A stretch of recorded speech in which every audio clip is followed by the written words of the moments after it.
मैं हुण बेनती करांगा प्रधानमंत्री साहब नूं ਉਹ ਗੁਰਪੁਰਬ ਦੇ ਮੌਕੇ ਦੇ ਉੱਤੇ ਸੰਗਤਾਂ ਨੂੰ ਮਹਾਰਾਜ ਦੇ ਆਗਮਨ ਪੁਰਬ ਦੀ ਵਧਾਈ ਵੀ ਦੇਣਗੇ।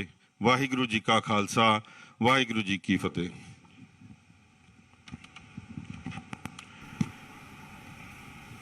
वाहेगुरु जी का खालसा, वाहेगुरु जी की फतेह। जो बोले सो निहाल, सत श्री अकाल।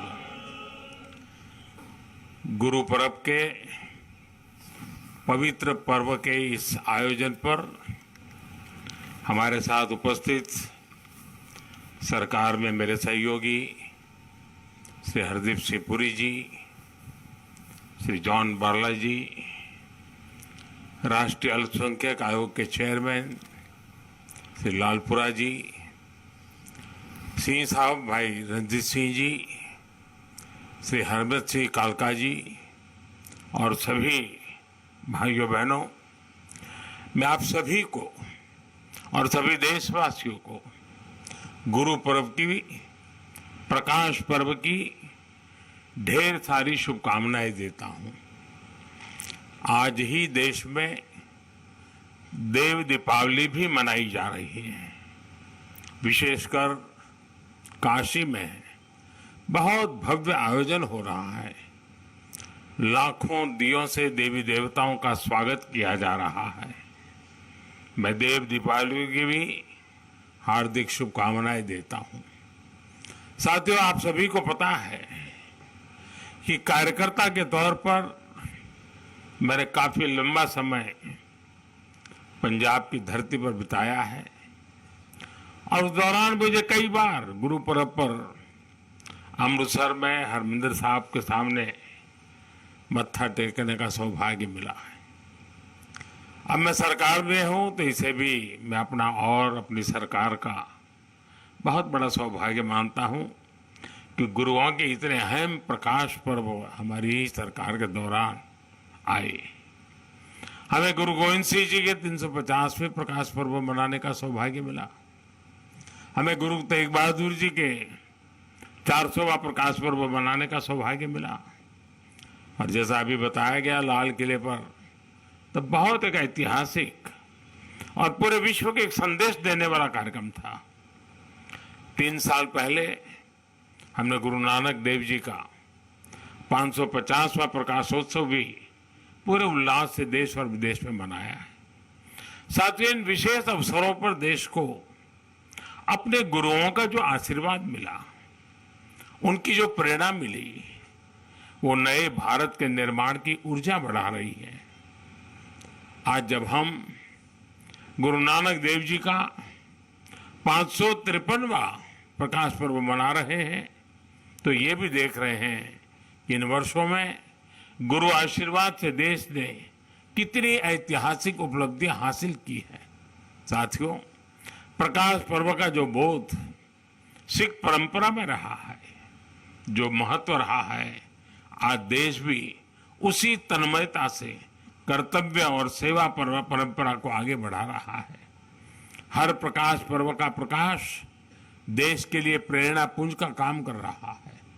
ये मेरा सौभाग्य है कि मुझे लगातार इन अलौकिक आयोजनों का हिस्सा बनने का, सेवा में सहभागी होने का अवसर मिलता रहा है।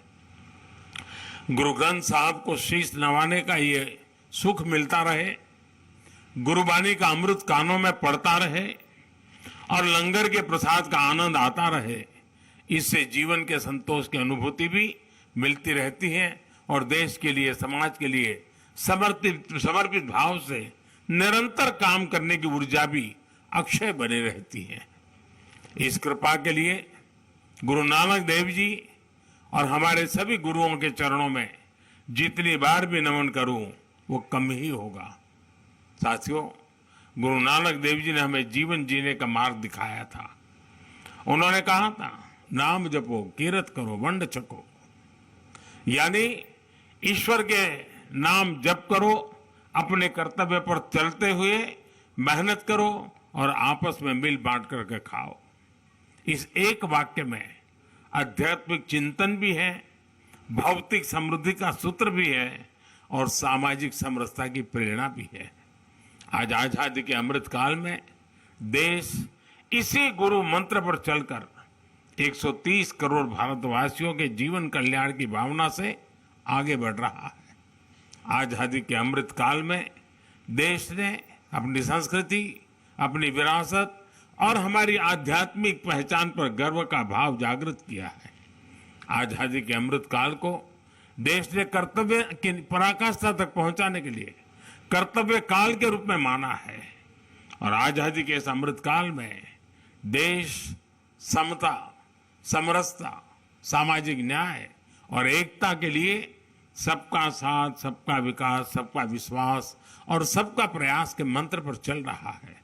यानी जो मार्गदर्शन देश को सदियों पहले गुरुवाणी से मिला था, वो आज हमारे लिए परंपरा भी है, आस्था भी है और विकसित भारत का विजन भी है।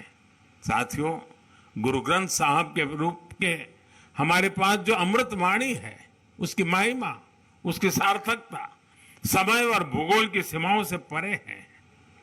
हम ये भी देखते हैं कि जब संकट बड़ा होता है तो समाधान की प्रासंगिकता और भी बढ़ जाती है। आज विश्व में जो अशांति है, जो अस्थिरता है, आज दुनिया जिस मुश्किल दौर से गुजर रही है, उसमें गुरुओं साहब की शिक्षाएं और गुरु नानक देव जी का जीवन एक मशाल की तरह विश्व को दिशा दिखा रहा है। गुरु नानक जी का प्रेम का संदेश बड़ी से बड़ी खाई को पाट सकता है और इसका प्रमाण हम भारत की धरती से ही दे रहे हैं। इतनी भाषाएं, इतनी बोलियां, इतने खान पान, रहन सहन के बावजूद हम एक हिंदुस्तानी होकर रहते हैं, देश के विकास के लिए खुद को खपाते हैं।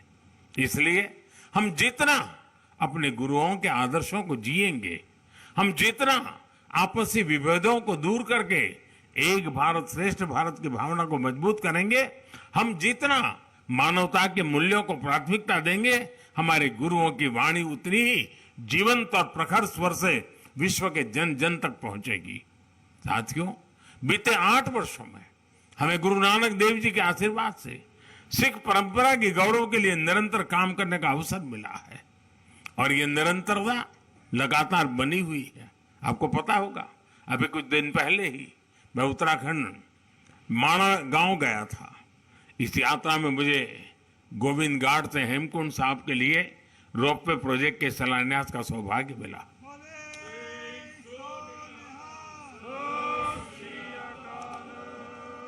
इसी तरह अभी दिल्ली ऊना वंदे भारत एक्सप्रेस की शुरुआत भी हुई है।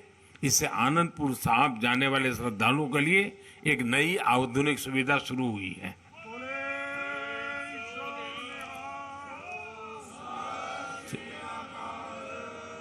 इससे पहले गुरु गोविंद सिंह जी से जुड़े स्थानों पर रेल सुविधाओं का आधुनिकीकरण भी किया गया है। हमारी सरकार दिल्ली कटरा अमृतसर एक्सप्रेसवे के निर्माण में भी जुटी है। इससे दिल्ली और अमृतसर के बीच दूरी 3-4 घंटे कम हो जाएगी। इस पर हमारी सरकार 35,000 करोड़ रुपए से अधिक खर्च करने जा रही है। हरमंदिर साहब के दर्शनों को आसान बनाने के लिए यह भी हमारी सरकार का एक पुण्य प्रयास है।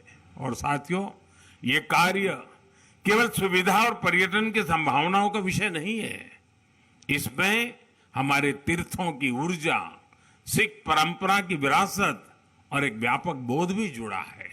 ये बोध सेवा का है, ये बोध स्नेह का है, ये बोध अपनेपन का है, ये बोध श्रद्धा का है। मेरे लिए शब्दों में बताना कठिन है, जब दशकों के इंतजार के बाद करतारपुर साहिब कॉरिडोर खुला था। हमारा प्रयास रहा है कि सिख परंपराओं को सशक्त करते रहें, सिख विरासत को सशक्त करते रहें। आप भली भांति जानते हैं कि कुछ समय पहले अफगानिस्तान में किस तरह हालात बिगड़े थे। वहां हिंदू सिख परिवारों को वापस लाने के लिए हमने अभियान चलाया। गुरु ग्रंथ साहब के स्वरूपों को भी हम सुरक्षित लेकर आए। 26 दिसंबर को गुरु गोविंद सिंह जी के साहबजादों के महान बलिदान की स्मृति में वीर बाल दिवस मनाने की शुरुआत भी देश ने की है। देश के कोने कोने में भारत की आज की पीढ़ी, भारत की आने वाली पीढ़ियों ये जाने तो सही कि इस महान धरती की क्या परंपरा रही है। जिस धरती पर हमने जन्म लिया, जो हमारी मातृभूमि है, उसके लिए सांप जादव जैसा बलिदान देना कर्तव्य की वो पराकाष्ठा है जो पूरे विश्व इतिहास में भी कम ही मिलेगी। साथियों, विभाजन के हमारे पंजाब के लोगों ने, हमारे देश के लोगों ने जो बलिदान दिया, उसकी स्मृति में देश ने विभाजन विभीषिका स्मृति दिवस की शुरुआत भी की है।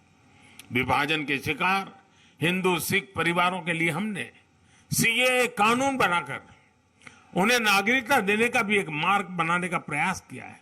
अभी आपने देखा होगा, गुजरात ने विदेश में पीड़ित और प्रताड़ित सिख परिवारों को नागरिकता देकर उन्हें एहसास दिलाया है कि दुनिया में सिख कहीं भी है, भारत उसका अपना घर है।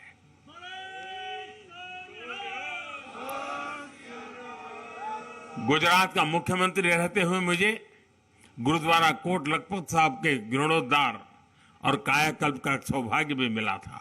साथियों, इन सभी कार्यों की निरंतरता के मूल में गुरु नानक देव जी के दिखाए मार्ग की कृतज्ञता है। इस निरंतरता के मूल में गुरु अर्जुन देव और गुरु गोविंद सिंह के असीम बलिदानों का ऋण है, जिसे पग पग पर चुकाना देश का कर्तव्य है। मुझे विश्वास है, गुरुओं की कृपा से भारत अपनी सिख परंपरा के गौरव को बढ़ाता रहेगा और प्रगति के पथ पर आगे बढ़ता रहेगा। इसी भावना के साथ मैं एक बार फिर गुरु चरणों में नमन करता हूं। एक बार फिर आप सभी को, सभी देशवासियों को गुरु पर्व की अनेक अनेक शुभकामनाएं देता हूं। बहुत बहुत धन्यवाद। सो निहाल।